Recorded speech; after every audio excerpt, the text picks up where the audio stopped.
નમસ્કાર, હું છું ડોક્ટર વિશાલ મકવાણા. સ્વાગત છે ફરી એક વખત ફિઝિકલ એજ્યુકેશન બાય બીડુ ચેનલની અંદર. આજે છે એ આપણે ધોરણ 10 યોગ, સ્વાસ્થ્ય અને શારીરિક શિક્ષણનું પ્રકરણ 2 છે તેની ચર્ચા કરવાના છીએ, જે પ્રાણાયામ વિશેનું છે. કેટલાક પ્રાણાયામ છે તેની ચર્ચા આપણે કરવાના છીએ. અગાઉ છે એ આપણે એક પ્રકરણ 1 નો વિડીયો છે એ દ્વારા બનાવી અને આપણે અપલોડ કરેલો છે. કારણ એ હતું કે વિડીયો છે એ બનાવવાની થોડી ટેકનિકલ ફોલ્ટ હતો, એટલા માટે. તો આજે છે આપણે પ્રાણાયામ વિશે ચર્ચા કરવાના છીએ. ટાટની તૈયારી કરતા હોય, એસએટી સ્પોટ એપ્ટિટ્યુડ ટેસ્ટની તૈયારી કરતા હોય તો આ ચેનલ તમારા માટે છે. જે પ્રાણાયામ છે, હવે આપણે ધોરણ 10 ની અંદર જે પ્રાણાયામ પ્રકરણ આપેલું છે એની અંદર જે પ્રાણાયામ આપેલા છે, અથવા તો પ્રાણાયામ પહેલા શરૂઆતની અંદર શું છે, એ આખી પ્રક્રિયા શું છે તેને આપણે સમજવાના છીએ. તો પ્રાણાયામ છે એનો શાબ્દિક અર્થ શું થાય છે? બે શબ્દમાંથી બનેલો છે, પ્રાણ પ્લસ આયામ. શું કીધું છે? પ્રાણ પ્લસ આયામ. અને એ શબ્દ બની અને આખો શબ્દ બને છે પ્રાણાયામ. પ્રાણનો અર્થ શું થાય છે? તો જીવન શક્તિ. શું થાય છે?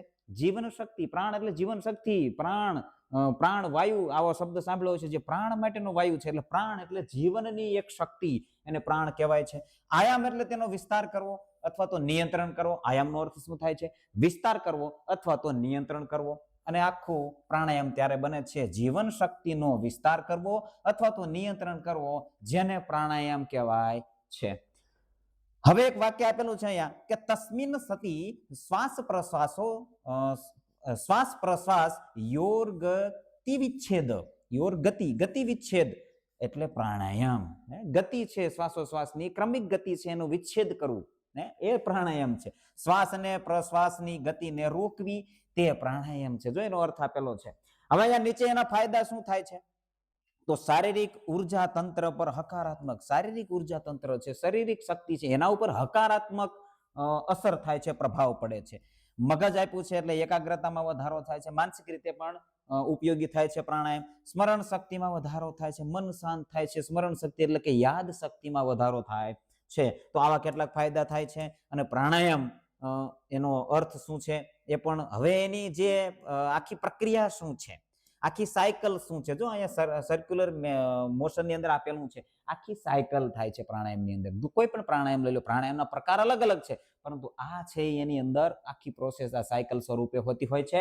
સૌથી પહેલા પૂરક શબ્દ આવે છે. શું આવે છે? પૂરક. પૂરક એટલે શું? ઘણાને ખ્યાલ હશે, ઘણાને આ શબ્દો છે એ ખ્યાલ હશે નહીં. પૂરક એટલે શ્વાસને અંદર ભરવાનો છે, એને પૂરક કહેવાય છે. શ્વાસને ફેફસામાં અંદર લેવો એટલે પૂરક.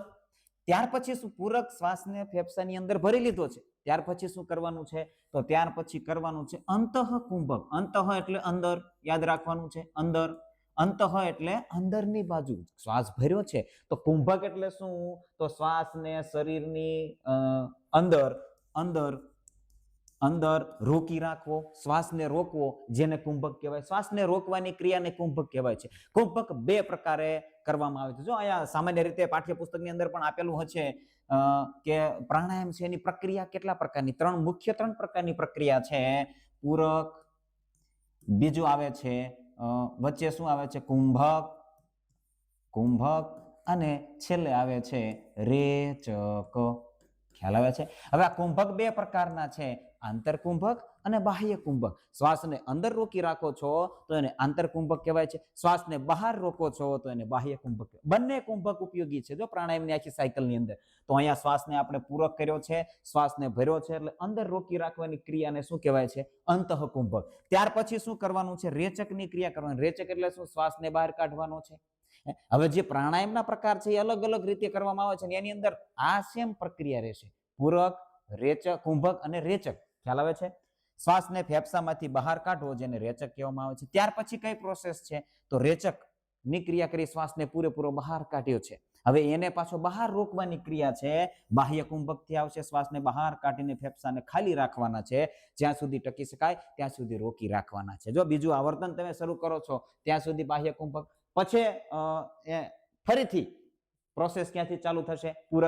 પૂરકથી શરૂ થશે અને વળી પાછું અંદર આંતરકુંભક કરવાનું છે, પછી પાછું રેચક કરવાનું, પછી બાહ્ય કુંભક. ફરીથી નવું આવર્તન કરો છો એટલે પૂરક કરો છો, પછી આંતરકુંભક અને રેચક અને છેલ્લે બાહ્ય કુંભક. આવી રીતે આખી સાયકલ છે એ ચાલે છે. જો અહીંયા લોક આપ્યું છે, રોકવું. લોક એટલે થોડી વાર રોકી દેવાનો છે શ્વાસને.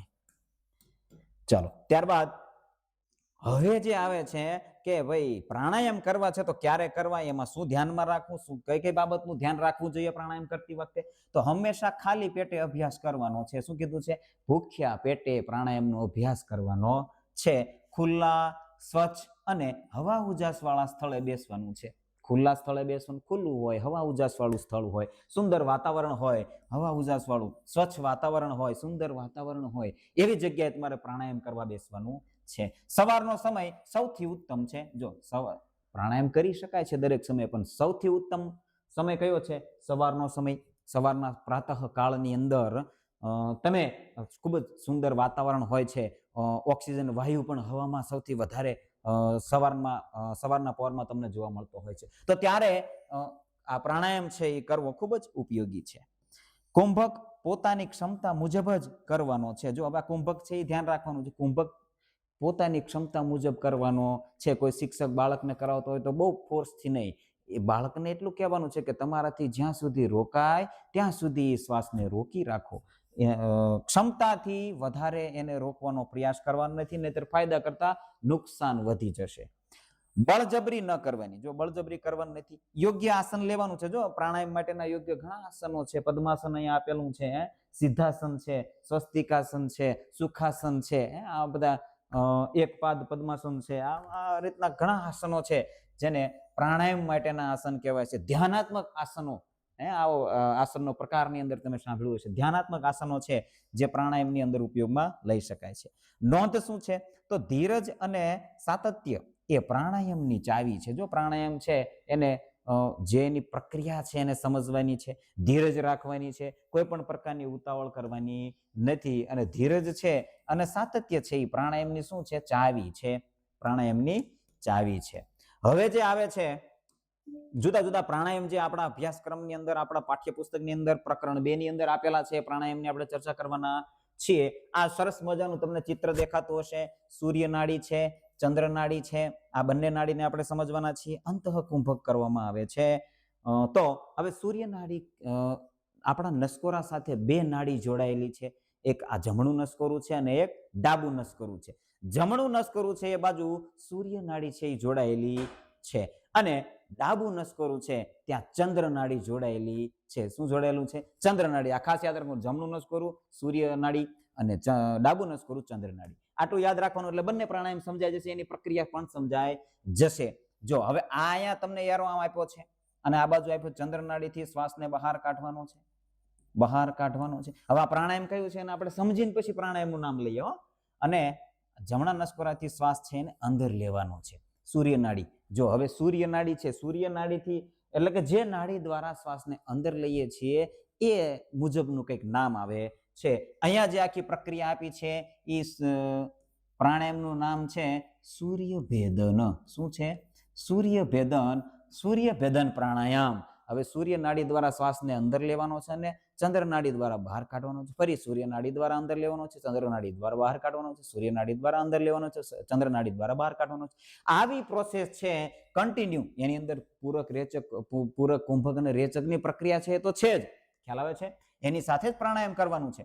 તો ચંદ્ર નાડી ક્યાં છે અને સૂર્ય નાડી ક્યાં છે એ સમજમાં આવી જશે એટલે બંને સમજાઈ જશે. એવી જ રીતે એનું વિપરીત, ચંદ્ર નાડીથી શ્વાસ ભરો છો, સૂર્ય નાડીથી બહાર કાઢો છો, ચંદ્ર નાડીથી શ્વાસ ભરો છો અને સૂર્ય નાડીથી શ્વાસ બહાર કાઢો છો, અથવા ડાબા નસકોરાથી શ્વાસ ભરો છો અને જમણા નસકોરાથી બહાર કાઢો છો, તો એ ચંદ્રભેદન આવશે. શું આવશે? ચંદ્રભેદન પ્રાણાયામ. ચંદ્રભેદન પ્રાણાયામ. હવે આની અંદર આ બંને પ્રક્રિયા છે. સૂર્યભેદન છે એ આપણા શરીરમાં ઉર્જા ઉત્પન્ન થાય, ગરમી ઉત્પન્ન થાય. શું થાય? ગરમી ઉત્પન્ન થાય છે. ગરમી માટે સૂર્યભેદન પ્રાણાયામ કરવામાં આવે છે. શીતળતા, ચંદ્રભેદનથી શીતળતા, શરીરને ઠંડક મળે છે. ખ્યાલ આવે છે? ચાલો, હવે આ સૂર્યભેદન પ્રાણાયામ છે એ શું કહેવા માંગે છે? શું કરે છે? મસ્તિષ્કને શુદ્ધ કરે છે. મસ્તિષ્ક એટલે મગજને શુદ્ધ કરે છે, મગજને શાંત કરે છે, શુદ્ધ કરે છે. ચહેરાના સ્નાયુઓ મજબૂત, જો ચહેરાના સ્નાયુઓ છે તેને મજબૂત બનાવે છે. સાયનસ છે, આંતરડાના કૃમિનો નાશ કરે છે. સાયનસનો નાશ કરે છે અને આંતરડાની અંદર જે કૃમિઓ હોય છે, વર્મ્સ હોય છે, તો એનો નાશ કરે છે. નીચા બ્લડ પ્રેશર એટલે કે લો બીપી માટે અત્યંત લાભદાયક છે. સૂર્યભેદન પ્રાણાયામ છે એ લો બીપી માટે, નીચા બ્લડ પ્રેશર માટે લાભદાયક છે. કફ અને વાયુના દોષો દૂર કરે છે. કફને દૂર કરે છે અને વાયુના દોષો છે એને પણ દૂર કરે છે. કુંડલીની શક્તિ જાગૃત કરે છે. શું કરે છે? કુંડલીની શક્તિ છે એને પણ જાગૃત કરે છે. જમણેથી શ્વાસ લો, રોકો, ડાબેથી કાઢો. આવર્તન 12 થી 36 જેટલા આવર્તન કરી શકાય છે. કેટલા? 12 થી 36. જો અહીંયા આપ્યું છે જમણેથી શ્વાસ લેવાનો છે, પછી રોકો અને ડાબેથી શ્વાસને બહાર કાઢવાનો છે, પછી બાહ્ય કુંભક કરો, ફરીથી જમણેથી શ્વાસ લો, એટલે સૂર્ય નાડી દ્વારા શ્વાસ લેવાનો છે. પ્રાણાયામનું નામ શું છે? સૂર્યભેદન પ્રાણાયામ. હવે જે આગળ આવે છે આનું વિપરીત પ્રાણાયામ પણ કહી શકો છો. ચંદ્રભેદન પ્રાણાયામ છે, જેને આપણે સમજ્યા કે ભાઈ ચંદ્ર નાડી કઈ બાજુ છે, કયા નસકોરા બાજુ છે? તો ડાબી બાજુ છે. ડાબી બાજુથી કન્ટિન્યુ શ્વાસ લ્યો છો અને રેચકની ક્રિયા છે એ સૂર્ય નાડી દ્વારા એટલે કે જમણી બાજુથી કરો છો. તો આને કહેવાય છે ચંદ્રભેદન પ્રાણાયામ. ચંદ્રભેદન પ્રાણાયામ. ચંદ્રભેદન પ્રાણાયામ. ચાલો, હવે આ નાડી છે એને આપણે સમજી ગયા છે. જો હવે આ નાડી, આ સૂર્ય નાડી આ બાજુ આવી ગઈ એટલે આનાથી શ્વાસને બહાર કાઢવાનો છે અને અહીંયા આપી છે એટલે શ્વાસને અંદર લેવાનો છે. ચાલો, હવે શું છે તો સૂર્યભેદન થી ઉલટું કરવાનું છે. ડાબેથી શ્વાસ લો અને જમણેથી શ્વાસ છોડો, જે આપણે સમજ્યા છીએ. સરસ. આનાથી શું ફાયદો થાય છે, શું અસર થાય છે આપણા શરીરની અંદર? તો પિત્તના રોગો છે અને શરીરમાં વધારાની ગરમી છે એ દૂર થઈ જાય. શું થાય છે? વધારાની ગરમી છે એ દૂર થઈ જાય છે. High blood pressure, high BP ઘટાડવામાં મદદરૂપ થાય છે. હાઈ બ્લડ પ્રેશર, જો હવે આ ચંદ્ર ભેદન પ્રાણાયામ છે એ શું કરે છે? હાઈ બ્લડ બીપી છે એટલે કે હાઈ બ્લડ પ્રેશર છે એને ઘટાડવામાં મદદરૂપ થાય છે. એવી જ રીતે આ શેના માટે હતું? તો નીચા બ્લડ, લો બીપી માટે અત્યંત લાભદાયી છે. સૂર્યભેદન પ્રાણાયામ છે એ લો બીપી માટે લાભદાયક છે અને ચંદ્રભેદન પ્રાણાયામ છે એ હાઈ બ્લડ પ્રેશર માટે. સૂર્યભેદન પ્રાણાયામ છે એ લો બીપી માટે અને હાઈ બીપી માટે. કયું? ચંદ્રભેદન. બંને ઉલટું છે, આવી રીતે યાદ રાખી શકો છો. ત્યારબાદ મનને શાંતિ અને પ્રસન્નતા આપે છે. ભય, નિર્બળતા દૂર કરે છે. ભય છે એ દૂર થાય છે ચંદ્રભેદન પ્રાણાયામ કરવાથી અને નિર્બળતા દૂર થાય છે. નિર્બળ રહેતા નથી. ચાલો, હવે જે આવે છે એવું જ એક પ્રાણાયામ જેની અંદર ચંદ્ર નાડી અને સૂર્ય નાડી બંનેનો વારાફરતી ઉપયોગ થાય છે. આવું કયું પ્રાણાયામ છે? તો પહેલા એની પદ્ધતિ જોઈ લઈએ. ડાબેથી શ્વાસ ભરવાનો છે. શું કીધું છે? ડાબેથી શ્વાસ ભરવો, જમણેથી બહાર કાઢવો, ફરી જમણેથી શ્વાસ ભરવો અને ડાબેથી બહાર કાઢવો. જો આખી ક્રિયા કઈ રીતે આવે છે કે ભાઈ પહેલા ડાબેથી, ક્યાંથી ભરો છો? ડાબેથી શ્વાસને ભરો છો અને જમણેથી બહાર કાઢો છો, ફરીથી જમણેથી શ્વાસ ભરો છો અને ડાબેથી બહાર કાઢો છો. તો આ પ્રાણાયામને જેને ખ્યાલ હશે એને તરત યાદ આવી ગયું હશે, અનુલોમ વિલોમ પ્રાણાયામ. અનુલોમ વિલોમ, અનુલોમ વિલોમ પ્રાણાયામ. કયું પ્રાણાયામ? અનુલોમ વિલોમ પ્રાણાયામ.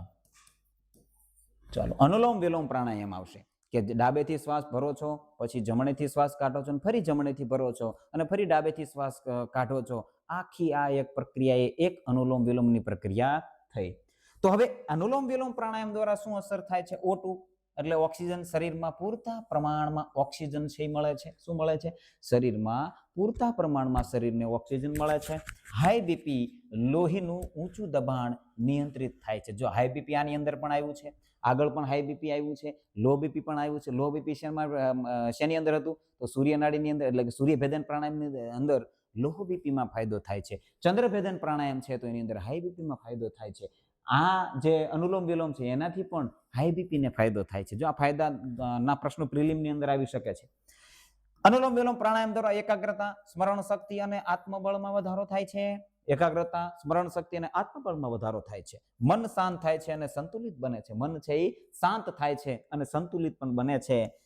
માનસિક પ્રક્રિયા, જો પ્રાણાયામ છે, દરેક પ્રાણાયામથી મન છે એ શાંત થતું હોય છે અને એકાગ્રતા પણ આવતી હોય છે. માનસિક રીતે જો પ્રાણાયામ છે શારીરિક રીતે, માનસિક રીતે, આધ્યાત્મિક રીતે દરેક રીતે ફાયદાકારક છે. હવે જે પ્રાણાયામ આવે છે આ સાધન છે એ કેટલાએ જોયું છે? કોમેન્ટની અંદર જણાવી શકશે કે આ સાધનનો ઉપયોગ કઈ જગ્યાએ થાય છે? કોમેન્ટની અંદર ખાસ જણાવવાનું છે કે આ સાધન છે એ કઈ જગ્યાએ ઉપયોગ થાય છે. ચાલો હવે આ પ્રોસેસ છે શું કહેવામાં આવે છે પછી એનું નામ આપણે લખીએ તો ઝડપથી શ્વાસ લેવો અને છોડવો ઝડપથી શ્વાસ લેવાનો ઝડપથી શ્વાસ લેવાનો જો અહીંયા તમને દેખાતું હશે આને ભેગું કરો એટલે ફૂંક બહાર નીકળશે ખોલો એટલે ફૂંક અંદર જશે ખોલો એટલે બહાર જશે આનું નામ શું છે જેને ખ્યાલ હોય તરત કોમેન્ટની અંદર કરી દો હમણાં હું જણાવીશ ઊંડો શ્વાસ ભરી આંતઃકુંભક કરો અને ધીમેથી રેચક કરો શું કીધું ઝડપથી શ્વાસ લેવો અને છોડવો પછી એ ક્રિયા થોડીક વખત કરીને પછી શું કરવાનું છે ઊંડો શ્વાસ ભરી આંતરકુંભક કરવાનું છે આ ક્રિયા છે એ થોડી સમય કરવાની છે શ્વાસ લો શ્વાસ છોડો શ્વાસ લો શ્વાસ છોડો શ્વાસ લો શ્વાસ છોડો અને થોડીક વાર રહી અને પછી શું કરવાનું ઊંડો શ્વાસ લઈ અને પછી આંતઃકુંભક કરવાનું શું કરવાનું છે આંતઃકુંભક કરવાનું છે ચલો તો આ પ્રાણાયામનું નામ શું છે જો આને શું કહેવાય છે ધમણ કહેવાય શું કહેવાય છે ધમણ ક્યાં ઉપયોગમાં આવે છે આ ધમણનું સાધન છે અત્યારે ઓછું જોવા મળે છે પરંતુ જ્યારે પેલા લુહાર જે હતા લુહાર જે લોઢાનું ટીપવાનું કાર્ય કરે છે અથવા તો એના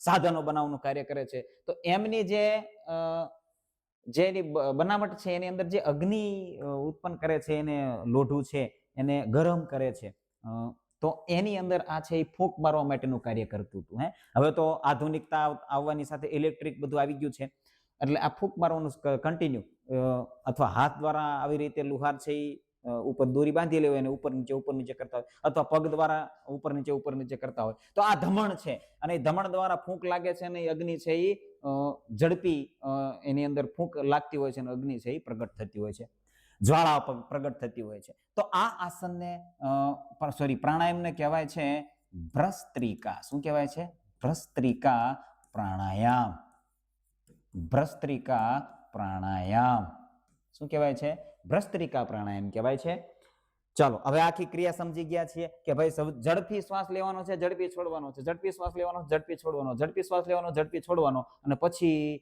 નોર્મલ પોઝિશનની અંદર ઊંડો શ્વાસ લઈ અને થોડી વાર અંતઃકુંભક કરવાનો છે ત્યારે આના ફાયદા થશે હવે આની અંદર સાવચેતી શું રાખવાની છે તો જાલંધર બંધ વિના ક્યારેય આંતરકુંભક કરવો નહીં અને જો કરવામાં આવે તો એ નુકસાન થઈ શકે છે હવે જાલંધર બંધ શું છે એ ખ્યાલ હોવો જોઈએ જાલંધર બંધ એટલે જે આપણી દાઢીનો ભાગ છે ને એને અહીંયા અડાડી દેવાની છે આવી રીતે શ્વાસ ભર્યો છે પછી કુંભક કરવું છે એટલે એને આવી રીતે જ્યારે પણ શ્વાસને રોકવો છે ત્યારે એ જાલંધર બંધ છે કયો બંધ છે જાલંધર આ દાઢીને અહીંયા અડાડી અને આ ગળાનો ભાગ શ્વાસ નળીનો ભાગ છે એને બંધ કરી દેવાનો છે આને જાલંધર બંધ કહેવાય છે ચાલો ધ બેનિફિટ શું છે આના તો કે જઠરાગ્નિ પ્રદીપ્ત થાય છે કફ ના રોગો છે એ દૂર થાય છે જઠરાગ્નિ પ્રદીપ્ત થાય છે જઠર છે એની અગ્નિ છે એ પ્રદીપ્ત થાય છે પાચન શક્તિમાં પ્રક્રિયા છે ઝડપી બને છે અસ્થમા જેવા રોગોમાં રાહત થાય છે અસ્થમાનો રોગ છે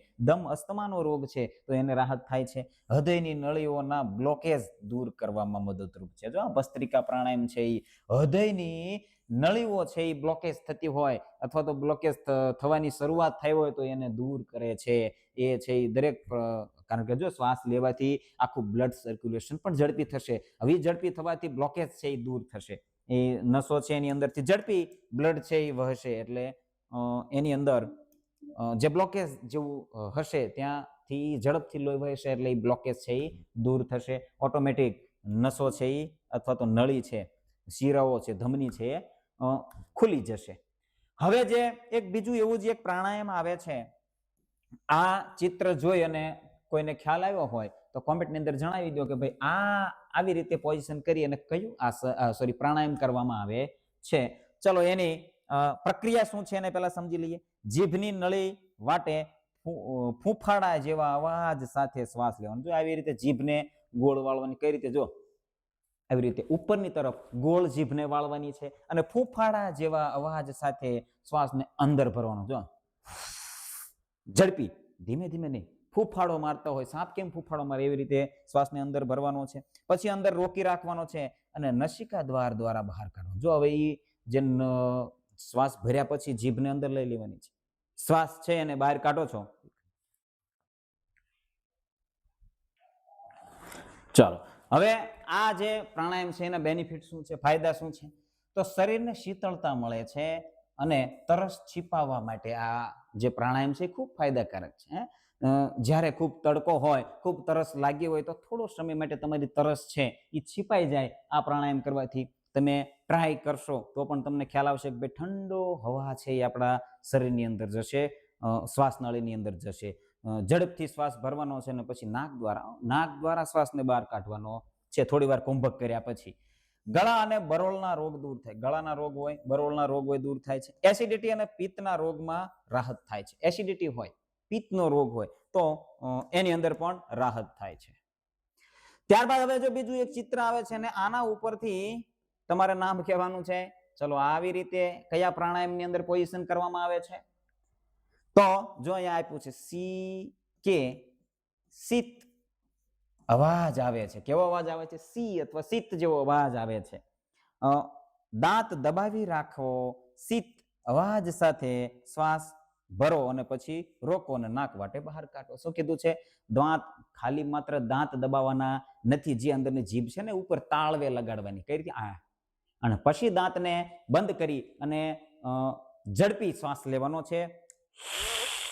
બંને સાઈડથી શ્વાસ અંદર જશે એટલે ઠંડો શ્વાસ અંદર જશે. અને શ્વાસ લીધા પછી મોં છે ને બંધ કરી દેવાનું છે, થોડી વાર રોકવાનો છે અને પછી નાક દ્વારા શ્વાસને બહાર કાઢવાનો છે. આખી પ્રક્રિયા છે જેને શીતકારી પ્રાણાયામ કહેવાય છે. શું કહેવાય છે? શીતકારી પ્રાણાયામ. પ્રાણાયામ શું કહેવાય છે? શીતકારી પ્રાણાયામ. શીત જેવો અવાજ આવે છે એટલે શીતકારી પ્રાણાયામ કહેવાય છે. એના શું ફાયદા થાય છે તો પિત્તજન્ય રોગોમાં અસરકારક, પાણી વિના તૃપ્તિ આપે છે. જો આ પણ ઠંડક આપે છે શરીરને, તરસ છીપાવે છે. આ આસન પણ તરસ છીપાવે છે. આની પહેલાનું પ્રાણાયામ છે એ તરસ છીપાવે છે. આની પહેલાનું પ્રાણાયામ છે એ પણ તરસ છીપાવે છે. શીતલી, શીતકારી બંને તરસ છીપાવે છે. હવે ધ્યાન રાખવાનું, શું રાખવાનું તો કે શિયાળામાં અથવા કફની પ્રકૃતિ ધરાવતા વ્યક્તિઓએ આ પ્રાણાયામ કરવાના. જો કફ હોય અથવા શિયાળાની અંદર આ પ્રાણાયામ કરવાનું નથી. શું કામ? કારણ કે આ ઠંડક શરીરને આપે છે. શિયાળાની અંદર ગરમ આપે એવું પ્રાણાયામ કરવું જોઈએ. કયું પ્રાણાયામ ગરમ આપે છે? આગળ આપણે જોયું. ગરમી આપે છે, શરીરની અંદર ઉર્જા ઉત્પન્ન કરે છે. તો એ પ્રાણાયામ છે એ તમારે કોમેન્ટની અંદર જણાવવાનું છે. ચાલો હવે દરેક પ્રાણાયામ છે એની ટૂંકી સમજ આપણે લઈ લઈશું. સૂર્ય ભેદન પ્રાણાયામ પેલું હતું. કેવી એની પ્રકૃતિ હતી તો ગરમ પ્રકૃતિ હતી. જો આની અંદર આવી ગયું છે લો બીપી, કફ અને સાઇનસ જેવા રોગો. જો મુખ્ય ફાયદાઓ છે એને આપણે આની અંદર લાવ્યા છીએ. તો લો બીપી ની અંદર ફાયદાકારક છે, કફ અને સાઇનસ જેવું. ગરમી માં આ આસન આ પ્રાણાયામ છે એને ટાળવાનું છે. ગરમીમાં પ્રાણાયામ છે એ કરવું નહીં. ચંદ્રભેદન પ્રાણાયામ છે, ઠંડી એની પ્રકૃતિ ઠંડી છે. શું છે? હાઈ બીપી માટે લાભદાયક છે. પિત્ત અને ગરમી, શરદીમાં આ પ્રાણાયામ છે એ કરવું ટાળવાનું છે. અનુલોમ વિલોમ પ્રાણાયામ છે સંતુલિત, એટલે કે ઠંડુ અને ગરમ બંને સંતુલિત પ્રાણાયામ છે. કારણ કે બંને બાજુ ડાબા નસકોરાથી શ્વાસ લેવાય છે, જમણા નસકોરાથી પણ શ્વાસ લેવાય છે, એટલે સંતુલિત છે. ઓક્સિજન અને એકાગ્રતા, બીપી, ઓક્સિજનનું પ્રમાણ શરીરની અંદર વધારો થાય છે, એકાગ્રતા વધે છે. બીપી, બ્લડ પ્રેશર છે, હાઈ બ્લડ પ્રેશર છે એની અંદર ફાયદાકારક છે. તમામ માટે શ્રેષ્ઠ છે. તમામ માટે શ્રેષ્ઠ છે. ભસ્ત્રિકા પ્રાણાયામ છે અત્યંત ગરમ પ્રાણાયામ છે. ભસ્ત્રિકા પ્રાણાયામ છે અત્યંત અસ્થમા, હાર્ટ બ્લોકેજ માટે ખૂબ જ ઉપયોગી છે. અસ્થમા હોય, હાર્ટ બ્લોકેજ હોય તો એના માટે ખૂબ જ ઉપયોગી છે. જાલંધર બંધ આની અંદર ફરજિયાત છે. જાલંધર બંધ જે શ્વાસને તમે રોકો છો ત્યારે જાલંધર બંધ કરવાનો છે. શીતલી, શીતકારી અને શીતળ છે. શું છે? શીતલી અને શીતકારી બંને કેવા છે? શીતળ છે, એની પ્રકૃતિ શીતળ છે. એસિડિટી હોય, તરસ હોય, પિત્ત હોય એના માટે, તરસ લાગી હોય ત્યારે ઉપયોગી છે. પિત્ત હોય એના એવા દર્દીઓ માટે ઉપયોગી છે. એસિડિટી હોય અને આ પ્રાણાયામ કરવાથી એસિડિટી દૂર થતી હોય છે. શિયાળામાં અને કફમાં આ પ્રાણાયામ છે એ કરવાનું નથી. શું છે? આ પ્રાણાયામ છે શિયાળાની અંદર કરવાનું નથી. કફ હોય એ વ્યક્તિઓએ આ પ્રાણાયામ કરવાનું નથી. તો આજના આ વિડીયોની અંદર બસ આટલું જ. બન્યા રહેજો આ ચેનલની અંદર. શારીરિક શિક્ષણની કોઈ પણ એક્ઝામની તૈયારી છે આ ચેનલની અંદર કરાવવામાં આવશે. આજના વિડીયોની અંદર બસ આટલું જ. પ્રાણાયામનું જે પ્રકરણ છે આપણું બીજું, જે ધોરણ 10 યોગ સ્વાસ્થ્ય અને શારીરિક શિક્ષણની અંદર નું બીજું પ્રકરણ પ્રાણાયામ છે અહીંયા પૂર્ણ થાય છે. ત્રીજું પ્રકરણ છે એને આવતા લેક્ચરની અંદર આપણે જોઈ લઈશું. તો ત્યાં સુધી જય હિન્દ, જય ભારત. જોડાયેલા રહેજો આ ચેનલની અંદર. જય હિન્દ.